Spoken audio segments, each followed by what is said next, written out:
mi lóhùn ó ní kí ló dé èyí tó kẹ́ gbàgbé. ó ní kí ló dé tẹ́ yẹ ń tu yẹyẹ kí ló dé táwọn yẹyẹ ara wa táwọn tó àṣírí ara wa lórí kíni lórí ayé lórí èmi ni lórí ayé tí ó wà ní Kwara lọ. lórí ayé tí ó padà wá tán àwọn tó ṣe lánàá dà àmọ́ ti lọ. alájọ wa dọ̀rẹ́ sí ó ti dọ̀rẹ́ sí pẹ̀lú ẹjọ́ ń búra wọn gbà yẹn. gbogbo àwọn tó wá dá sí gbogbo àwọn tó wá dá sí nígbà yẹn lọ́hùn-ún Pasuma and Saheed Òṣùpá àwọn náà wá di best friend lẹ́nu yìí látọ̀ bá ṣe bára wọn jà tó láyé. oníjà ìbáraẹni náà padà sẹ́tù náà ni. wọ́n padà bàbá ẹja wọlé. ọ̀rọ̀ Saheed Òṣùpá gan àti Pasuma yìí ó wáyé kó jẹ́ ẹ̀kọ́ fún àwọn àáfàá tó ń bẹ̀rẹ̀ wọn lọ sílé ẹjọ́ yẹn. ìyẹn gangan lásán gan ó tó ní ẹ̀kọ́. ṣé ọ̀rọ̀ Saheed Òṣùpá àti Pasuma. ó tó ní wàásì torí pé ẹ wo bá ṣe bára wọn jà tó láyé kí náà fi búra wọn wọn búya ara wọn wọn bú bàbá ara wọn wọn kò sí tó wọn fi búra wọn tó láyé yìí. you understand but àwọn ìdá kan wà ní jẹ́ndì màdàrú ni wọ́n. táwọn ti ń jẹnu. táwọn ti ń jẹ nìyẹn. ẹ wá wo gbogbo iye àwọn èèyàn tí wọ́n ta késẹ́ẹ̀tì èébú wọn lọ tí wọ́n mélòó ni wọ́n ló wá dá fún wọn lẹ́nìí. ọ̀pọ̀lọpọ̀ wọn rí YouTube náà padà sí nísìnyí. àyè fowó kíníkan ṣe kíníkan nìyà. àyè fowó ẹkúnra jẹrin ẹyẹ máa ń là délẹ̀. no. bàbá kábàgbà bẹ̀ ń wọlé sí agboolé fújì tẹ̀sán náà kòtòrò náà bá. ṣé mi ń kọ fújì ni. àfáàní bàbá bàbá ń ṣe nǹkan kan lónìí. àwọn tó jẹ́ fámìlì tèmi nísìnyí tó jẹ́ in-law mi. ẹ ti sọ tiwọn náà. àwọn tó jẹ́ in-law mi ẹ bá fẹ́ béèrè nípa wọn nísìnyí. bàbá Haruna Ṣọlá. àwọn in-law tèmi tí mo lè sọ̀rọ̀ nù.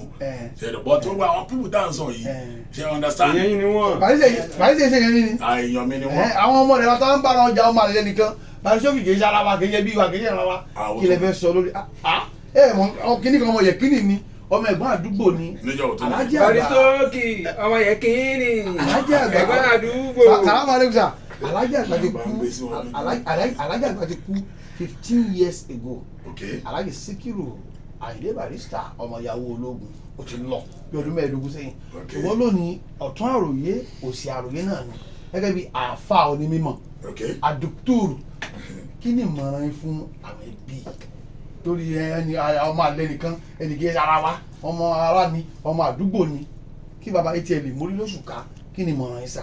ṣé arúgbó máa ń sinmi àbẹ ti bàbá lọ́rùn. kékeré àbẹ ti yẹn ni. kí ló kan ara ọ̀run. àbí yorùbá ló sọ ìwé kó mórí lóṣù ká. kí ló kan ara ọ̀run pẹ̀lú gbogbo dáadáa ẹjọ́ ṣe láyé. ara ọ̀run jẹ́ pé òun ti fèsì wàhálà tiẹ̀ níwájú Ọlọ́run.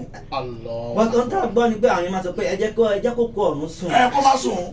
kó má sùn sọ́kù ọ̀run ta ló lọ sọ̀run tó bọ̀ kí ló kó ọ̀run pẹ̀lú. bóyá gbàgbọ́ àwa Yorùbá. ìgbàgbọ́ rádaràda nìyẹn kí ló kó ọ̀run pẹ̀lú. ó ló kọ́ lọ́mọ yìí sún o. ọkọ ẹ̀ máa yí òkú ọlọ́mọ wo ni èsùn kó ọlọ́mọ wo ni èsùn. ó ní kí baba mórí lóṣù ká ni. bàbá wo lóṣù ká sọnù tẹ́lẹ̀ tí bàbá mórí lóṣù ká ni. ẹ wo àwọn ni kí wọ́n bára wọn sọ̀rọ̀ alukuran ti parí ẹ̀ fún wa kuran sọ pé nǹkan kan ò ní bókù láyé illa masa àyàfi tó kù bá ti ṣe fúnra ẹ̀ síwájú. sàrà àdéhùn ká mo ṣe ń kọ́. àjọ tọ́sídẹ̀ẹ́. Oya. ṣe understand etí òkú bá ti ṣe síwájú fúnra rẹ̀ ṣe fúnra òkú ṣe wá fúnra rẹ̀ bíi irun tó ti kí ààwẹ̀ tó ti gbà dáadáa tó ti ṣe ìsọ ẹbí papọ̀ tó ti ṣe bóyá ilé ẹ̀kọ́ ló kọ́ ni bóyá ìmọ̀ kan ló mọ̀ ni táwọn èèyàn jàǹfààní kànga kan ló gbẹ́ ni àwọn èèyàn ò máa bá kì í ṣe pé ọmọ àlè ni ọmọ yẹkínní ọmọ Rashidi ẹ̀gbọ́n àdúgbò ọmọ kẹ́ni kan gbogbo yẹn kọ́ o kan Barrister ló kan Barrister pẹ̀lú yẹn Allah akbar ló kan Barrister pẹ̀lú gbogbo yẹn pé Barrister ìyẹn ni pé akẹ́yìnsí abiyamọ kì í bẹ́kún. mọ́mọ́ tẹ̀mí ò mọ̀ sún.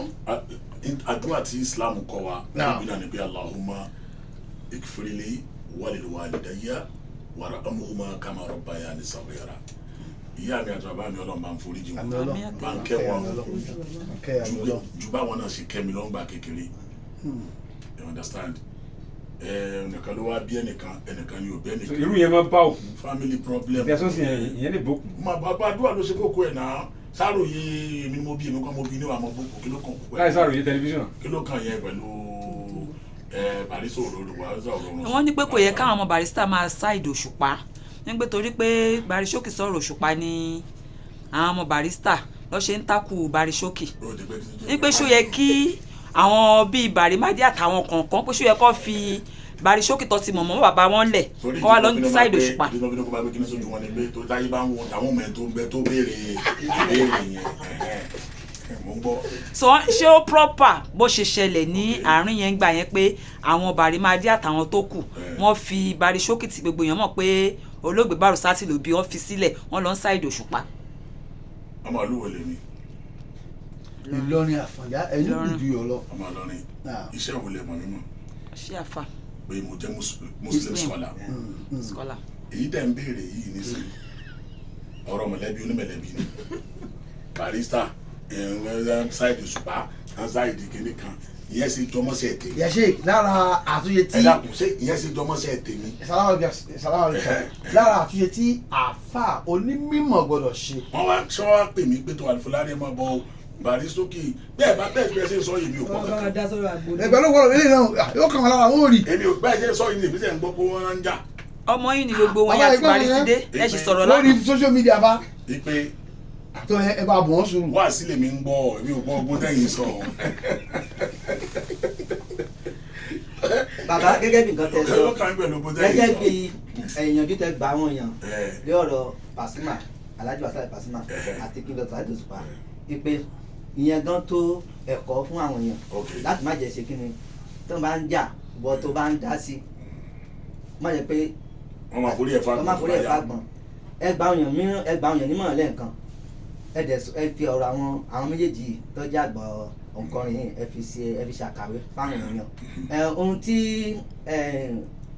ẹnìkejì mi Tóyìn ohun tó ń gbìyànjú láti sọ náà ni pé orú nǹkan báyìí lọ́rọ̀ àwọn Bàríṣókì. kó má jẹ́ Bàríṣókì kó má jẹ́ Bàrítìdé kó má jẹ́ Barrister kó má jẹ́ anybody kó má jẹ́ Kollington ẹ̀tọ́ tó bá pẹ̀rẹ̀ ẹ̀ ní Muslim scholar láti ṣe wáàsí láti bá àwọn èèyàn sọ̀rọ̀ lójú ọ̀nà tọ́lọ́hún lójú ọ̀nà tànàbí sallallahu alaihi wasallam ní tí Islam sọ fún wa rí gbogbo ẹni tí òkun ẹbí bá tọwọ́ ẹ̀já kò ní ránu Ọlọ́run gbà.